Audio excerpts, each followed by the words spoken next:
Alors comment gérer la colère de notre triangle blessé? Première chose, frères et sœurs, je pense que c'est important.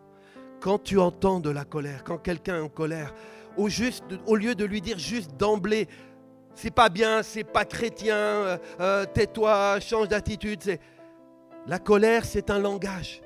Et peut-être d'abord, il faut que tu entendes et que tu compatisses à la souffrance que cette personne essaye d'exprimer par sa colère.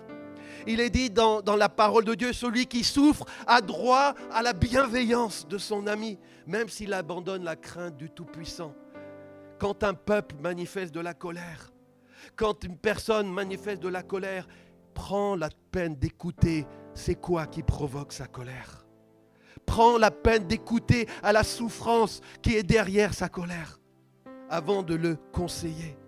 La deuxième chose de gérer sa colère, ne laisse pas ta colère t'amener à faire du mal à ton tour. Le grand risque, c'est que si tu as été blessé à ton tour parce qu'il y a de la frustration, de la colère, tu vas toi-même blesser. Tu vas rendre le mal pour le mal, alors que Dieu veut que tu sois vainqueur du mal par le bien.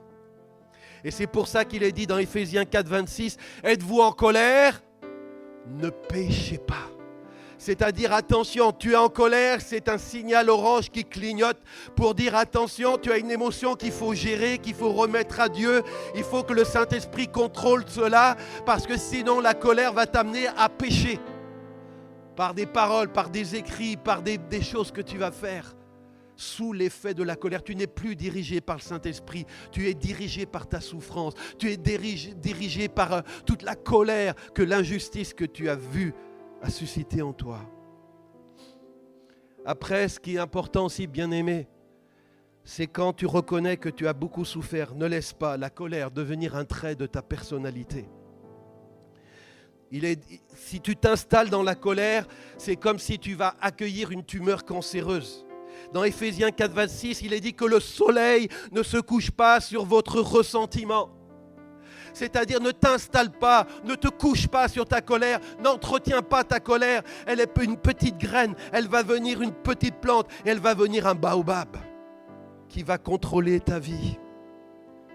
Quatrième chose qui est importante, c'est ne pas la refouler. La colère, pour qu'elle soit apaisée, elle a besoin d'être entendue, elle a besoin d'être exprimée, elle a besoin d'être pacifiée, elle a besoin d'être guérie. Si tes colères, tu dis c'est pas chrétien et tu tires le rideau devant elles, tu les laisses dans l'arrière-boutique, tu enfouis tes colères, tu les refoules, tu les dénies, tu sais ce que tu fais,